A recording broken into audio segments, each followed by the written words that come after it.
Amados hermanos y hermanas, la lectura de hoy es en el libro de los Hechos, el capítulo 27. Hechos 27, ¿ok? Y es un pasaje bastante largo, entonces voy a leer solo del versículo 1 al 11 y después, conforme voy explicando, vamos a leer en lo que viene después. Muy bien, entonces, Hechos capítulo 27, versículos 1 al 11. Dice la Biblia: cuando se decidió que habíamos de navegar para Italia, o sea, para Roma, entregaron a Pablo y algunos otros presos a un centurión llamado Julio, de la compañía Augusta, y embarcándonos en una nave adramitena que iba a tocar los puertos de Asia, zarpamos, estando con nosotros Aristarco, macedonio de Tesalónica. Al otro día llegamos a Sidón, y Julio, el centurión, tratando humanamente a Pablo, le permitió que fuese a los amigos para ser atendido por ellos. Y haciéndonos a la vela desde allí, navegamos a Sotavento de Chipre, porque los vientos eran contrarios. Habiendo atravesado el mar frente a Cilicia y Panfilia, arribamos a Mira, ciudad de Licia. Y hallando allí el centurión una nave alejandrina que zarpaba para Italia, nos embarcó en ella. Navegando muchos días despacio y llegando a duras penas frente a Nido, porque nos impedía el viento, navegamos a Sotavento de Creta frente a Salmón. Y costeándola con dificultad llegamos a un lugar que llamaban Buenos Puertos, cerca del cual estaba la ciudad de Lasea. Y habiendo pasado mucho tiempo y siendo ya peligrosa la navegación por haber pasado ya el ayuno, se refiere a la fiesta del ayuno, de nuestras personas, Pablo les amonestaba, versículo 10, diciéndoles: varones, veo que la navegación va a ser con perjuicio y mucha pérdida, no solo de cargamento de la nave, sino también de nuestras personas. Pero el centurión daba más crédito al piloto y al patrón de la nave que a lo que Pablo decía. Y siendo incómodo al puerto para invernar, la mayoría acordó zarpar también de allí, por si pudiéramos arribar a Fenice, puerto de Creta, que mira al nordeste y sudeste, e invernar allí. Hasta ahí nomás la lectura de la palabra de Dios. Oremos. Padre, bendice esta palabra y que esta palabra pueda iluminar las vidas nuestras, iluminar las vidas de aquellos que lo escuchan, que han leído con nosotros en esta iglesia, como también aquellos que leen desde los hogares. Bendícelo, Señor. Gracias por la predicación de tu palabra este día, porque no somos los seres humanos los que hemos producido este mensaje, sino eres tú, a través de tu Espíritu Santo, que inspiró a tu siervo Lucas para narrar lo que él mismo experimentó, porque él estuvo en este lugar, en esta nave, en este barco, y el día de hoy tú nos iluminas para poder leerlo y aplicarlo a la vida nuestra, en el nombre de Cristo. Amén. Muy bien, se celebra esta semana en los Estados Unidos la fiesta del Día de Acción de Gracias. Es una fiesta en la cual nosotros nos reunimos para dar gracias a Dios, por eso hemos cantado el día de hoy algunas canciones aquí en este tiempo de grabación para adorar a Dios por su bendición a nosotros. Es un momento de expresar nuestra gratitud, pero lo que nos recuerda en la historia es de un barco que se llamó el barco Mayflower, el cual ustedes deben haber escuchado, deben estar familiarizados. Aún esta fiesta no está en los Estados Unidos, aún esta fiesta es conocida en todo el mundo, ¿no? Que habla acerca de la fiesta de Acción de Gracias. Y el barco Mayflower es un barco que partió de Londres con destino a los Estados Unidos de América. La intención de ellos era llegar a la costa, a las partes del sur de América, es decir, no Sudamérica, sino el sur de los Estados Unidos, por decirlo así, ¿no?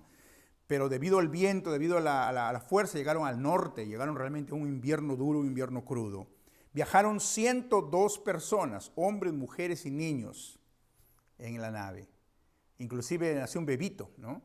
Imagínense en medio de toda esa tempestad, al día de hoy que hablamos acerca de una de una cosa similar aquí, con una tempestad que ocurrió, con una tormenta. Ustedes se imaginan la impotencia que ellos podrían sentir llevados por el mar. Saben que ellos intentaron salir 3 veces y una vez simplemente el barco se destrozó una de las partes de la embarcación, y en la segunda vez los vientos lo arrastraron, lo llevaron de nuevo a la costa de Gran Bretaña. Tomó el tercer intento para que ellos recién cruzaran este grupo de personas que querían escapar de Inglaterra porque no les daban libertad para adorar a Dios. Ahora, lo interesante es que esta gente realmente tenía fe en Dios, y a pesar de sus errores, porque sin duda tenía muchos errores y muchos problemas, sin embargo ellos tenían fe en el Señor y viajaron en una embarcación que en realidad le tomó 2 veces el tiempo para llegar. 2 meses tomó para llegar durante todo el Atlántico, imagínense. Una embarcación que usualmente no estaba destinada para cruzar el Atlántico, pero no había otra opción, por eso ellos viajaron en ese barco de Mayflower. Y así como los corazones de esas personas se sintieron desesperados en medio de la tormenta, muchas veces, aunque nosotros quizás no experimentamos ese viaje de navegación, nosotros también sentimos cuando hay problemas en nuestra vida, cuando hay dificultades, de que hay tormentas que nos sacuden. Esa tormenta exterior sin duda causó una tormenta interior dentro de ellos. No sé si usted alguna vez ha tenido la posibilidad de haber estado en una embarcación, de haber navegado.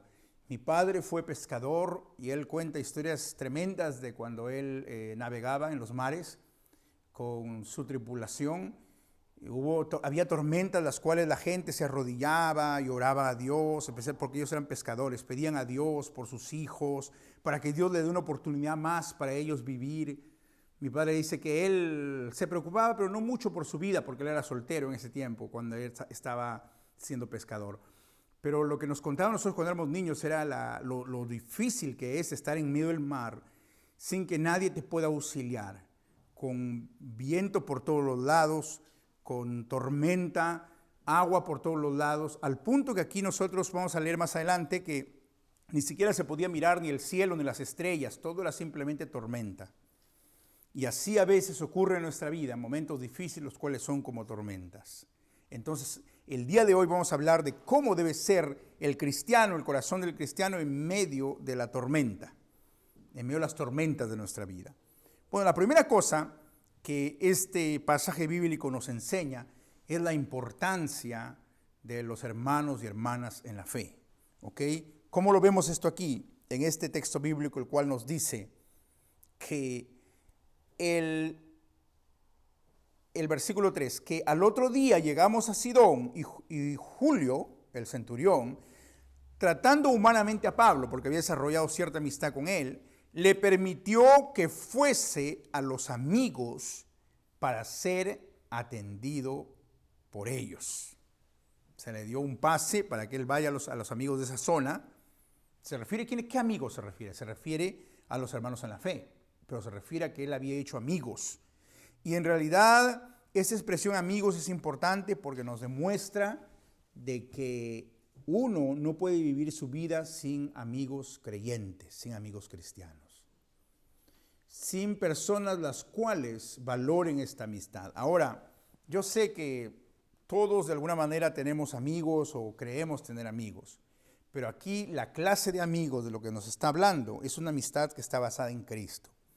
Cuando Cristo dijo a sus discípulos, ya no les llamaré siervos, porque el siervo no sabe lo que hace su Señor, sino que les llamaré amigos.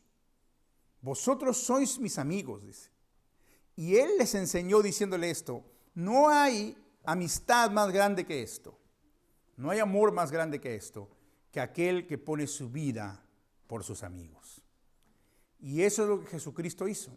Jesucristo en la cruz del Calvario, Él murió en la cruz y Él puso su vida por nosotros. El día de hoy vamos a celebrar acción de gracias, que sea celebrándolo porque estamos agradecidos con un amigo el cual dio su vida por nosotros, que es Cristo.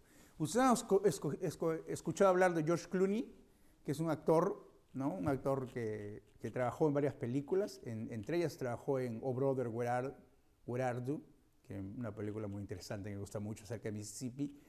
George Clooney, hace poco se reveló en una entrevista que George Clooney dice que una oportunidad él regaló a unos amigos, a un grupo de amigos, a cada uno, creo que eran como, he olvidado el número, pero creo que eran como 14 amigos, creo, o 7 amigos, no sé. Le regaló a cada uno $1.000.000.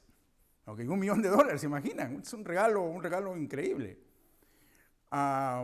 Estaba en las noticias hace poco, ¿no? Sin duda, esos amigos van a estar muy agradecidos. Si un amigo te regala, dice que Elvis Presley acostumbraba a regalar a sus amigos un carro, un auto del año. Ese era el regalo de Navidad.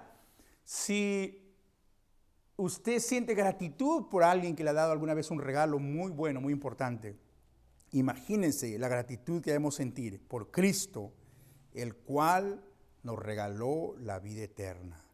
Es que la verdad es que nosotros no valoramos eso. Por más que lo digamos y lo repitamos, no entendemos la dimensión del amor de Dios. Que Él dio su vida, no solamente su vida física, sino Él también se sometió a la ira del Padre para que nosotros seamos perdonados. Él pagó nuestros pecados. Por eso dijo, Dios mío, ¿por qué me has abandonado? ¿Por qué razón? Porque Él sufrió el abandono de su Padre por amor ¿a quién? A la humanidad, a los creyentes, por amor a sus amigos. Y nosotros vemos de que Pablo no es aquel que se cree todo suficiente. Usualmente, yo no necesito de nadie. Una vez un hermano, un amigo me dijo esto. La verdad, yo no necesito de nadie. Yo me gusta estar solo. Bueno, es verdad. A todos de vez en cuando nos gusta estar solos, ¿no? Pero nunca uno puede decir que es totalmente suficiente, que puede vivir solo. ¿Por qué? Porque hemos sido creados para vivir en comunidad. Por eso es importante que usted congregue en una congregación. Yo sé que en ese tiempo es un poco difícil, pero tenemos que hacer lo posible para estar conectados con la comunidad de Dios, para estar unidos en el cuerpo de Cristo. Ok, muy bien. Pasamos al segundo punto, ¿ok?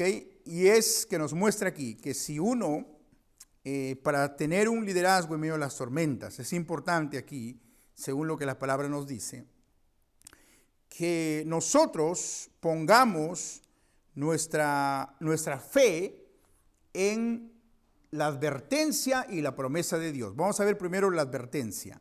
Aquí nosotros vemos de que Pablo, porque él conocía el mar, pero también porque estaba en constante comunión con Dios, sabía que iba a haber un problema en esa navegación.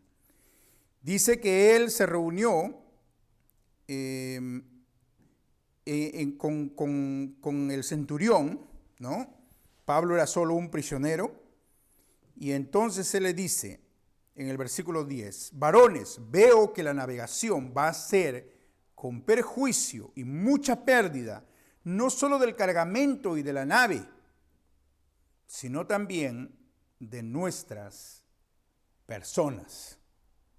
Es decir, hay un peligro grande aquí que se acerca, ¿no? Entonces hay una advertencia que Pablo hace, es decir, Pablo era solo un prisionero más, ¿ok?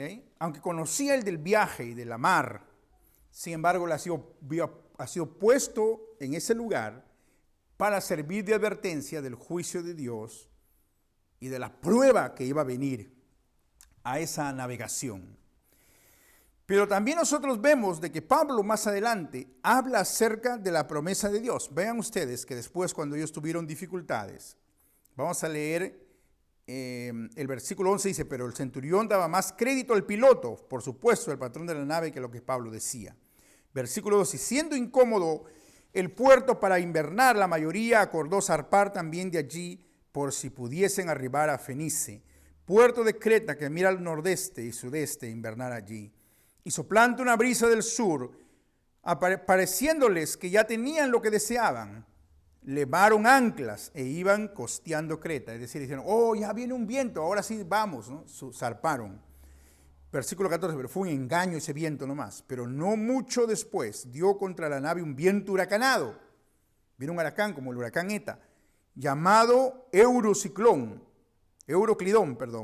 Y siendo arrebatada la nave y no pudiendo poner proa al viento, nos abandonamos a él y nos dejamos llevar. Es decir, el viento los llevó como un juguete al barquito. Versículo 16, habiendo corrido a sotavento de una pequeña isla llamada Clauda, con dificultad pudimos recoger el esquife. Y una vez subido a bordo, usaron de refuerzos para ceñir la nave, y teniendo temor de dar en la sirte, arriaron las velas y quedaron a la deriva. Es decir, bajaron las velas y se fueron a la deriva para que no lo vaya a llevar el viento contra las rocas y todo eso. Versículo 18, pero siendo combatidos por una furiosa tempestad, al siguiente día empezaron a lijar, es decir, tirar cosas fuera de la nave para que esté más ligera. Y al tercer día, con nuestras propias manos, arrojamos los aparejos de la nave. ¡Wow! Empezaron a tirar todas las cosas que eran innecesarias. Y no apareciendo ni sol ni estrellas por muchos días, y acosados por una tempestad no pequeña, ya habíamos perdido la esperanza de salvarnos. Entonces Pablo, como hacía ya mucho que no comíamos, puesto en pie en medio de ellos, dijo, aquí es lo que Pablo habla, la promesa. Habría sido, por cierto, conveniente, oh varones, haberme oído y no zarpar de Creta, tan solo para recibir este perjuicio y pérdida. Es decir, yo les dije, ¿no? Pero, hay un pero aquí, versículo 22. Pero ahora os exhorto a tener buen ánimo, pues no habrá ninguna pérdida de vida entre vosotros, sino solamente de la nave.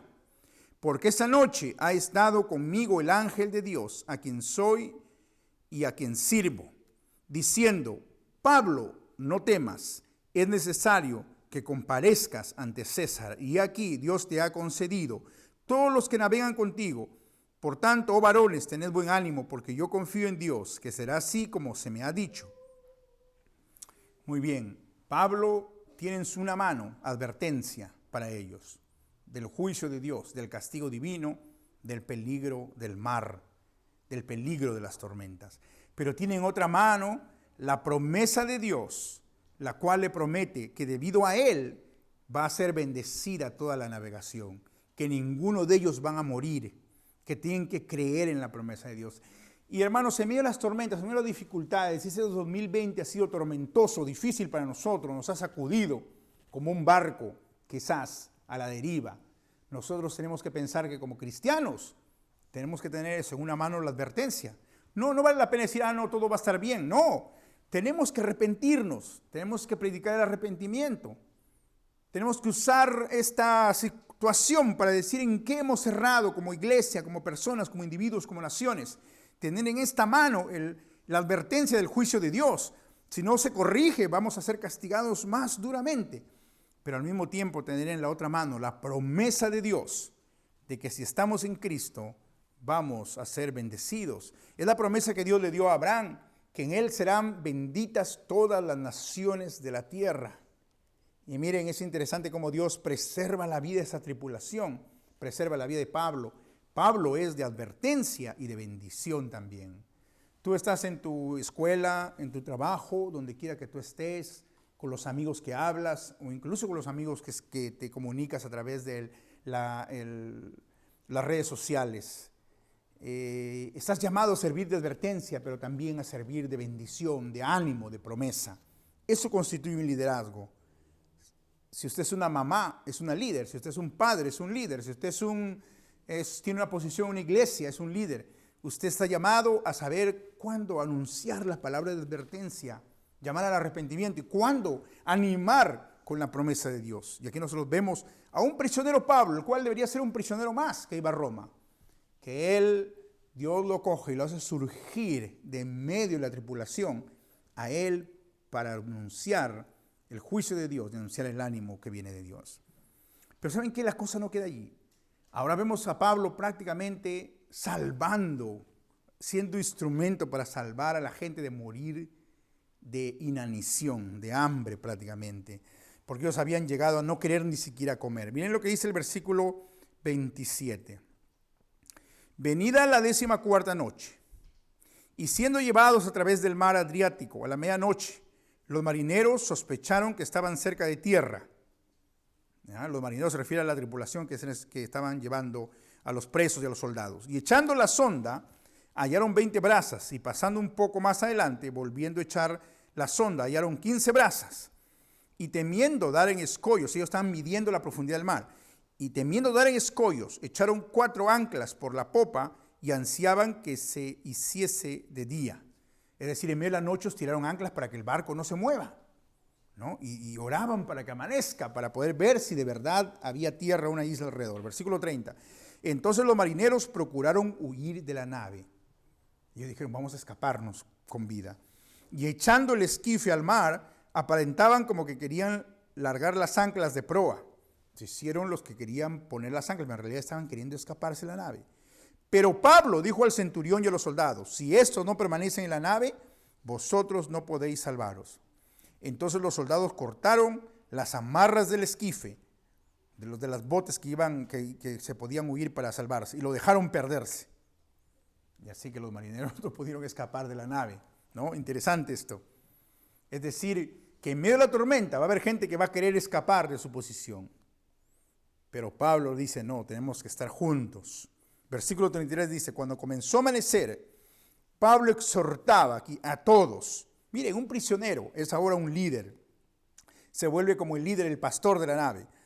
Dice, exhortaba a todos que comiesen, diciendo, este es el 14º día que veláis y permanecéis en ayunas, sin comer nada. Por tanto, ruego que comáis por vuestra salud, pues ni aún un cabello de la cabeza de ninguno de vosotros perecerá. Ellos ya habían perdido toda esperanza de vivir. Y habiendo dicho esto, tomó el pan y dio gracias a Dios en presencia de todos. Y partiéndolo, comenzó a comer. Entonces todos, teniendo ya mejor ánimo, comieron también. Y éramos todas las personas en la nave, 276, más que los que viajaron en Mayflower, que fueron solo 102. 276 personas, una tribulación grande, presos, había un montón de presos. Y habían tirado todo al mar, muchas cosas, excepto el trigo que después lo tiran, lo lanzan al mar también. Y ellos estaban allí. Y Pablo nuevamente nos muestra aquí cómo ser un creyente en medio de la tormenta. Primero, no abandonar a los más débiles. No he dicho que el capitán se hunde con su barco, ¿no? ¿Han escuchado esa expresión? No, tenemos que perseverar. El matrimonio es como una nave, la familia, ¿no? Y a veces, cuando las cosas se ponen duras, a veces nos da ganas de abandonar la nave. Pero no, nosotros tenemos que continuar, perseverar en la familia que Dios nos ha dado. No abandonar el compromiso que usted tiene con Dios, el servicio, el puesto que usted tiene con Dios. No lo abandone. Es un momento para esforzarse más aún. ¿Y saben qué? Eso nos muestra que tenemos que nosotros dar el ejemplo. Aquí Pablo, la gente no se animó hasta que vieron que a Pablo comer, ¿no? Ya la gente había desesperado y algunos se querían escapar, ya no tenían ningún ánimo ni de comer ni de dormir. Piensen, en medio de la noche, sin ver ni luna ni estrellas, solo agua, lluvia, agua por todos lados. Si a veces en nuestra casa en una tormenta nos asustamos con tanta fuerza que viene. Hace poco hubo una tormenta, ¿no? Aquí. Lo que ha pasado en Honduras, en Guatemala, en todos aquellos lugares del Centroamérica, con el huracán ETA. Pero aparte de esas tormentas, las tormentas emocionales que pasamos, que sufrimos, nosotros tenemos que pedir que Dios nos levante para servir de dar ánimo a otros en la promesa de Dios. Dice el versículo 36, entonces todos teniendo ya mejor ánimo, comieron también. Y éramos 276. Y ya satisfechos, aligeraron la nave echando el trigo al mar. Tenían que tirar el trigo al mar para que no se hunda la nave. Cuando se hizo de día, no reconocían la tierra, pero veían una ensenada que tenía playa, en la cual acordaron varar, si pudiesen, la nave. Cortando pues las anclas, las dejaron en el mar, largando también las amarras del timón, e izada al viento la vela de proa, enfilaron hacia la playa, es decir, dejaron las anclas, dejaron todo, y habían dejado la comida, habían tirado todo el barco ya, y prácticamente ya estaban llegando para salir en aquella ensenada. Pero dando un lugar de 2 aguas, hicieron encallar la nave, y la proa, hincada, quedó inmóvil, y la popa se abría con la violencia del mar, es decir, ya se estaba destruyendo el barco. Entonces los soldados acordaron matar a los presos para que ninguno se fuese nadando. ¿Por qué? Porque usted sabe que los soldados tenían como deber que no se le escape un preso. A un soldado que se le escape un preso, ¿saben cómo lo pagaba? Con muerte, tortura y muerte. Por eso te acuerdas el carcelero de Filipo, cuando vio que no estaba Pablo, se quiso matar. ¿Por qué razón? Porque el castigo que iba a venir sobre él era severo. Los romanos no entraban ¿cómo se dice? En indulgencias en esos casos, ¿no? El soldado tendría que matar a su prisionero si es que se le iba a escapar.